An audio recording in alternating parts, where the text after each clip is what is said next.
Ora, muito bom dia. Coragem, estamos quase no fim de semana. O meu nome é Camilo Lourenço e esta é a Cor do Dinheiro do dia 9 de janeiro do ano da graça de 2020. A Cor do Dinheiro, como sabe, é um canal e é um serviço prestado diariamente a quem tem interesse em conhecer e ou analisar os factos económicos e políticos que vão acontecendo em Portugal. Com uma particularidade, é que aqui dizem-se coisas que em outros sítios não se dizem. Como sabe, a assinatura do programa e do canal é aquilo que você ouve aqui, não ouve em mais sítio nenhum. Bom, a agenda de hoje é muitíssimo extensa, mas antes de irmos à agenda de hoje, eu quero recomendar que você vá ver com muito cuidado e ouvir aquilo que foi dito ontem no Think Tank pelo Jorge Marrão e pelo Joaquim Aguiar. E porquê? Porque aquilo foi uma boa súmula do que se passa em Portugal, particularmente nos últimos 5 anos. Aliás, fizemos uma análise praticamente desde os tempos da Troika até hoje, mas também por causa da opinião do Jorge e do Joaquim sobre aquilo que está a acontecer neste momento entre os Estados Unidos, o Irão e o próprio papel que a Europa pode ter neste enquadramento. Portanto, vale a pena ir ver. Particularmente quando o Jorge e o Joaquim explicam as contas incertas de Mário Centeno. Bom, agenda de hoje então, como é tradicional, vamos começar pelo período de ordem do dia e para... só um ponto, eu não me esqueci da história do juiz Carlos Alexandre e de Francisco Louçã, ok? Para quem continua à espera da análise. E já vai perceber porque é que eu esperei. Eu vou analisar isto amanhã, ainda não é hoje. Mas se você estiver atento àquilo que foi o despacho proferido pelo juiz Carlos Alexandre ontem, já tem ali uma chavinha para perceber porque é que é esta atitude de Francisco Louçã, mas não só em relação ao juiz Carlos Alexandre. Vamos então ao período de ordem do dia, sem mais delongas, para lembrar duas coisas. Bom, você deve estar cansado, digo eu, de ouvir treta ambiental em Portugal, não é? Eu faço uma declaração de interesses. Eu sou dos que acreditam que temos um problema ambiental. Não é nós, toda a gente. E sou daqueles que acreditam que é preciso mudar o paradigma. Mas fica por aí. Porquê? Porque se está a exagerar numa outra série de histórias, vendendo uma teoria de emergência. Quando se fala em emergência, normalmente é o chão ideal para se fazer os maiores disparates. Bom, o Ministro do Ambiente e o atual Governo usam e abusam da história da questão climática. O Orçamento de Estado diz, inclusive, que este é um dos seus objetivos, um dos 3 objetivos. Bom, reparem neste pormenor. O meu jornal dizia há 2 dias que os benefícios fiscais para os combustíveis fósseis aumentaram em 2019. Ouviu bem? Aumentaram. Atingiram 521,5 milhões de euros. Explique-me só como é que o ministro que está apoiado em matar o diesel em Portugal, ok? Entre outras coisas, tutela isto. Você dirá, está bem, mas é impossível acabar com aquilo porque tem a ver com a economia e não podemos mudar as coisas de um dia para o outro. Está a ver como é que a ideia do emergência climática depois cai pela base? Bom, e está a perceber porque é que eu há dias disse que só acredito nas pessoas que põem a língua naquilo que dizem, aliás, que só fazem e que fazem aquilo que dizem? Já percebeu? Bom, o problema é este. É que no dia em que os políticos fizerem aquilo que dizem, eu passo a acreditar nisto. Ora, este é um belíssimo exemplo de como é que se fala numa coisa e se faz outra. O Joaquim Aguiar tem razão quando diz que às vezes nós olhamos para o palco e só vemos as zonas iluminadas. Esquecemos das sombras. As sombras dizem muito mais do que dizem as partes iluminadas. Este é um bom exemplo. Segundo ponto. O juiz Carlos Alexandre insiste em ouvir presencialmente o primeiro-ministro António Costa. Como sabe, o Conselho de Estado, que é quem tem que autorizar os depoimentos do primeiro-ministro, pronunciou-se favoravelmente à sua audição no caso de Tancos. por parte do juiz de instrução, Carlos Alexandre. Só que disse que era por escrito. Ora, o juiz Carlos Alexandre não está pelos ajustes e mandou dizer ontem, por um despacho muito extenso, que convém até analisar um ou dois aspectos que não faz sentido. Aliás, vale a pena ouvir aqui alguns aspectos do que diz Carlos Alexandre. Olha, tal pedido do Conselho de Estado parece ter desconsiderado a posição assumida pelo Tribunal quanto à necessidade do depoimento ser presencial. Lê-se no despacho. E mais, o que eu acho fantástico nisto é que Carlos Alexandre até vai recorrer ao professor Marcelo Rebelo de Sousa, constitucionalista, para dizer que é com base na Constituição que até faz esse pedido. Faz essa, entre aspas, exigência. Bom, duas questões. Primeiro, o que é que impede que um Primeiro-Ministro deponha presencialmente? Em rigor, nada. Mas, sob o ponto de vista do rigor, era o ideal. Não é? Porque uma coisa é alguém cautelosamente, cuidadosamente, com um advogado ou um batalhão de advogados ao lado, está a redigir um texto, a responder a perguntas. Outra coisa completamente diferente é estar ali perante um juiz a responder a questões. Bah, é mais difícil. Mas, como as coisas depois vazam para a comunicação social, até pode ser que se apanhe alguns embaraços por parte do ator versus a direção de atores, não é?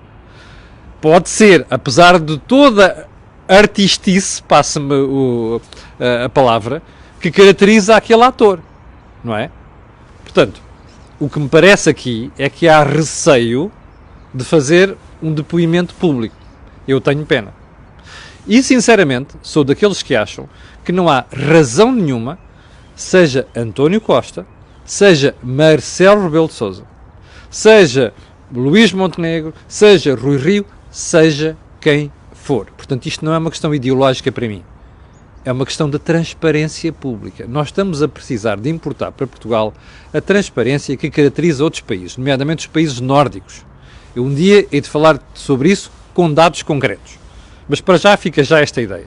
Eu acho que era ideal que o Sr. Primeiro-Ministro fosse ao juiz Carlos Alexandre depor pessoalmente sobre este assunto.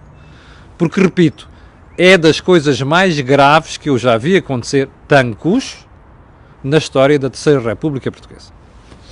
Ponto seguinte. A revista Visão traz um trabalho com a querida Cristina Ferreira. Eu conheço bem, tive o orgulho e tenho a honra de ter trabalhado com ela há 4 anos, no Você na TV, na TVI, em que a pergunta é: Presidente Cristina? E a resposta de Cristina Ferreira, aspas, um dia poderia representar todos os portugueses e não iria falhar. Bom, você dirá, já sei que vai ser a resposta aqui de muita gente no canal. Eu direi, leve-a a sério. E eu digo isto com o à vontade e com a bagagem de quem lidou com ela 4 anos e lidou de perto. Conheço-lhe as vantagens, as desvantagens, e a Cristina é uma grande profissional. E a Cristina, quando diz certas coisas, não costuma dizer assim no ar. Eu estou convencido que esta é uma delas.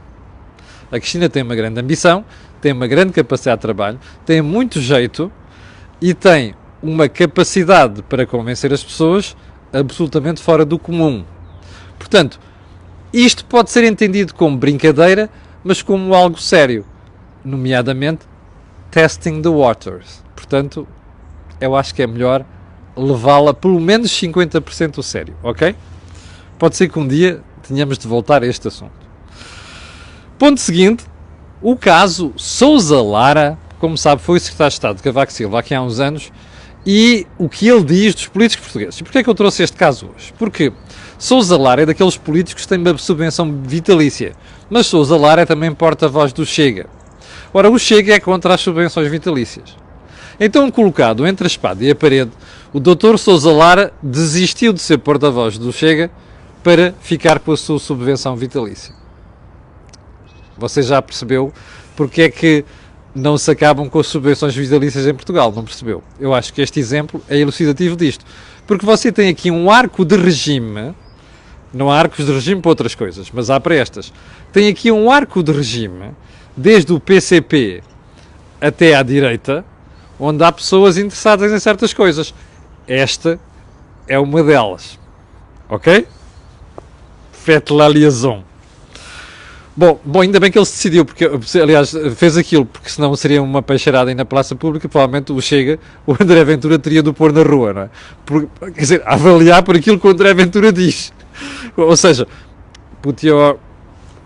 lá está, ponha o gesto onde você põe a língua, está a perceber? Que era o que eu queria dizer no início, depois falhou. Bem, então vamos lá à agenda de hoje. Você recorda-se da história daquela conversa do fisco, que andou a comprar imposto sobre a compra de automóveis indevidamente. Há duas componentes aqui. Uma é o imposto de circulação, que é aquele imposto que a gente paga todos os anos, põe ali no para-brisas, não sei o quê. E o outro é o ISV. Sobre o ISV, que é imposto sobre veículos, quando você compra o automóvel. Sobre esse havemos de falar a seu devido tempo. Mas o que é que acontece com o imposto único de circulação? Quando você importa um carro usado, tem de pensar que esse carro já tem um determinado número de anos. E, portanto, quando o fisco faz a avaliação desse carro, tem de levar esses anos de vida que o carro já tem. Ora, o fisco não fazia isto. Até 2007, os carros importados antes de 2007, mas depois com matrícula portuguesa depois de 2007, o fisco ignorava os anos anteriores.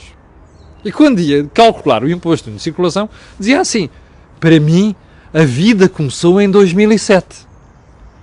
No matter what. Ou seja, irrelevante saber se para trás de 2007 quantos anos de vida é que esse carro já tinha.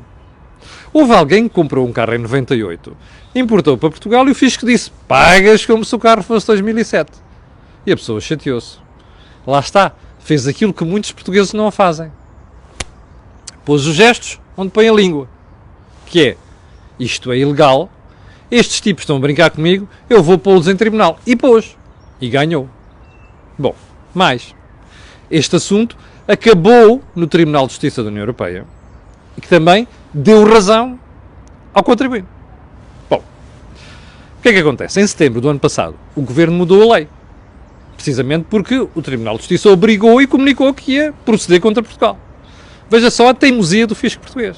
Andou aqueles anos todos, com uma decisão de 2015 ou 2016, andou aqueles anos todos a arrastar a perna, a arrastar a asa. Bom, há dias o Secretário de Estado dos Impostos comunicou à Autoridade Tributária: epá, acabem lá com essa brincadeira, vamos lá devolver o dinheiro às pessoas. Agora você perguntará: como é que se calcula o dinheiro a devolver às pessoas? É muito simples. Tudo aquilo que pagou nos 4 anos anteriores. Pergunta: porquê 4 anos? Olha, porque a lei estabelece que o período de caducidade para quem pagou e para quem não pagou ao fisco é 4 anos. Por isso é que você muitas vezes vê o fisco ao fim do 4º ano a mandar cartas para a casa das pessoas: olha, tem uma dívida, não sei o quê. Não, aquilo prescreve. Ora, portanto, a dívida é 4 anos anteriores. Ou seja, tudo aquilo que se passou anteriormente, forget it. Bem, a primeira pergunta é: mas espera aí, quantos carros é que estão nessa situação? O público ontem dizia que eram 129 mil. Mas quando se pergunta ao fisco, o fisco não sabe nada. Espera aí, o fisco não sabe quantos carros estão naquela situação. Até para informar as pessoas. Há pessoas distraídas. Não sabe. Mas o mais grave de tudo é descobrir outra coisa. É que quando se pergunta ao fisco: olhe, você vai automaticamente meter na conta bancária daquela pessoa o que você cobrou mais. O fisco diz: não. Quem está afetado por aquilo é que vai ter que meter um processo, uma reclamação graciosa, não sei quantos, no fisco para obter o dinheiro de volta. E você diz assim: mas que pouca vergonha é esta? Então, o fisco: qual é a explicação? E o fisco diz: olha, é muito simples. Quem sabe isto é o IMT, não é a Autoridade Tributária. Como assim? Porque o nosso sistema informático da Autoridade Tributária não fala com o da IMT. What the fuck? Espera aí. Então, esta gentinha persegue tudo e mais alguma coisa, em alguns casos de forma ideal, com justiça. Recorre a troca de informação entre o fisco, a segurança social. Olha, o e-fatura, o raio que o parta.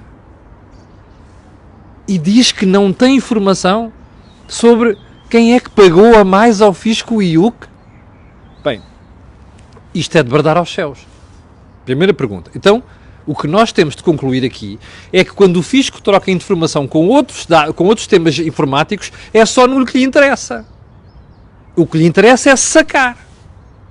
Quando se trata de devolver, não é um favor, é um direito do contribuinte. O fisco diz, não é nada connosco. Olhe, vai ali falar com aqueles rapazes do IMT. Epá, isto é uma falta de vergonha. Isto é um pontapé monumental nos direitos dos contribuintes. Eu só espero que o Sr. Presidente da República, que fala sobre tudo e mais alguma coisa, até sobre sobre cogumelos, não é? Tenha alguma coisa a dizer sobre isto. Primeiro ponto. Segundo ponto. Espero que o provedor de justiça, a senhora provedora, que às vezes se pronuncia sobre tudo e mais alguma coisa, se pronuncie sobre isto. Bom, agora fica um recado para o fisco, que é este. Meus senhores, não têm ligação ao sistema informático do IMT. É assim tão difícil? Querem que eu vos arranje quem faça isso em dias? Eu arranjo. Ok? Graciosamente. Não precisam de pagar nada. Segundo recado para o fisco. Bom, não querem pagar esse serviço, ligar o sistema informático ao outro para obter dados? Não há problema. É muito simples, meus amigos. Fazem uma chamada para o responsável ali do IMT e dizem assim, camarada, manda para aqui, urgentemente, hoje, a lista da malta que pagou IUC indevidamente nos últimos 4 anos. E depois, o fisco vai lamber aqueles nomes e números todos e vai depois mandar uma cartinha para as pessoas, como manda regularmente, até manda mails, a dizer assim, meu querido amigo, nós somos tão desgraçados consigo que cobrámos a mais o IUC nos últimos 4 anos. Você tem todo o direito de reaver. Pode-nos dar o seu NIB para nós fazermos a transferência?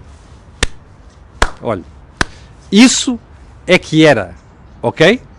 Isso é que era um grande serviço público. Percebe? Bom, eu espero que esta falta de respeito para com o contribuinte termine o mais depressa possível. Que é para nós, eu que sou um apoiante do combate à fuga aos impostos, tenho dito aqui, e tenho dito que a AT tem feito um trabalho notável nessa matéria, eu que sou um defensor disto e da legalidade fiscal, não posso deixar de dizer isto hoje. Bom, ou seja, vão dar uma volta ao bilhar grande se quiserem portar dessa maneira. Terceiro ponto. Eu não sei se você se recorda que tem sido um tema recorrente aqui na Cor do Dinheiro, que é o atraso sistemático, horrível, desgraçado, na atribuição das pensões da Segurança Social. Bom, deixa-me lá tirar o casaco que está a ficar calor.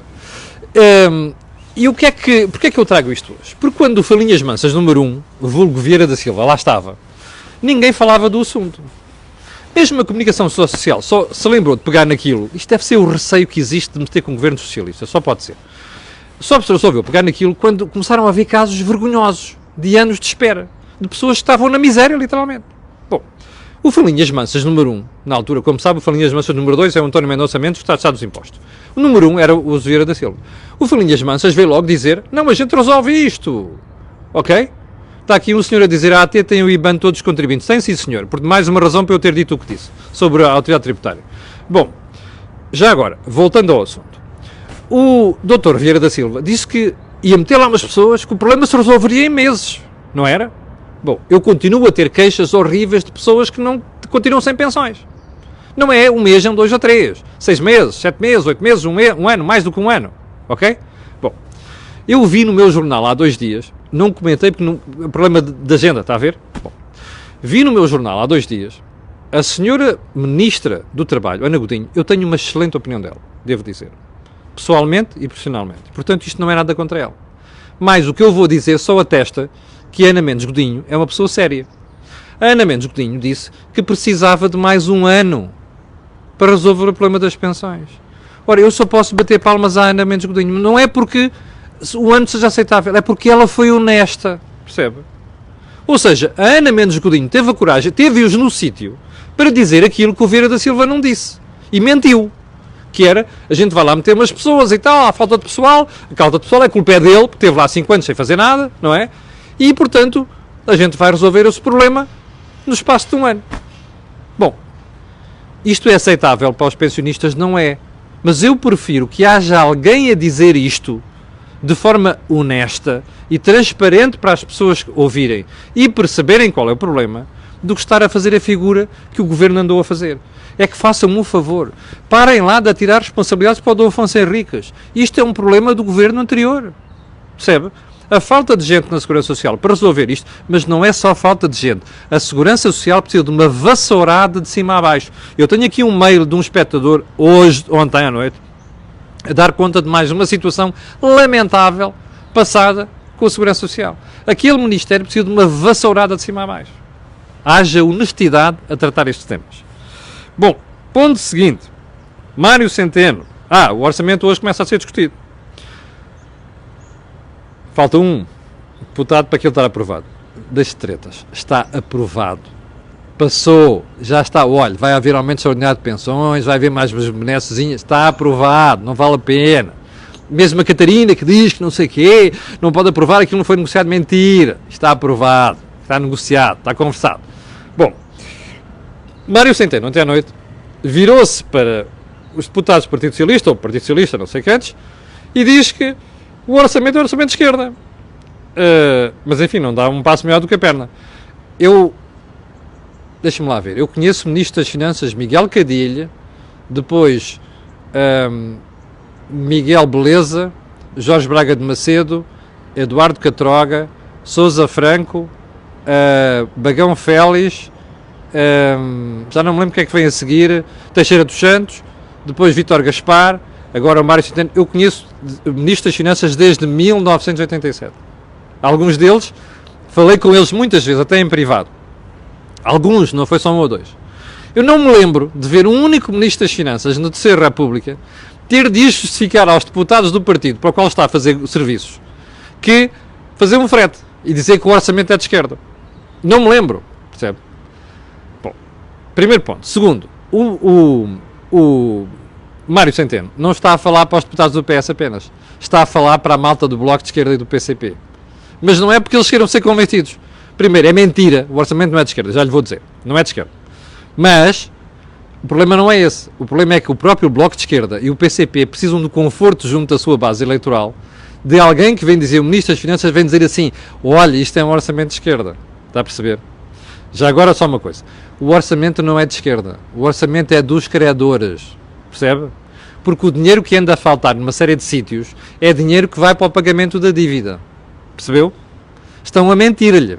Como eu disse aqui várias vezes já, alguém lhe contou uma história em 2015.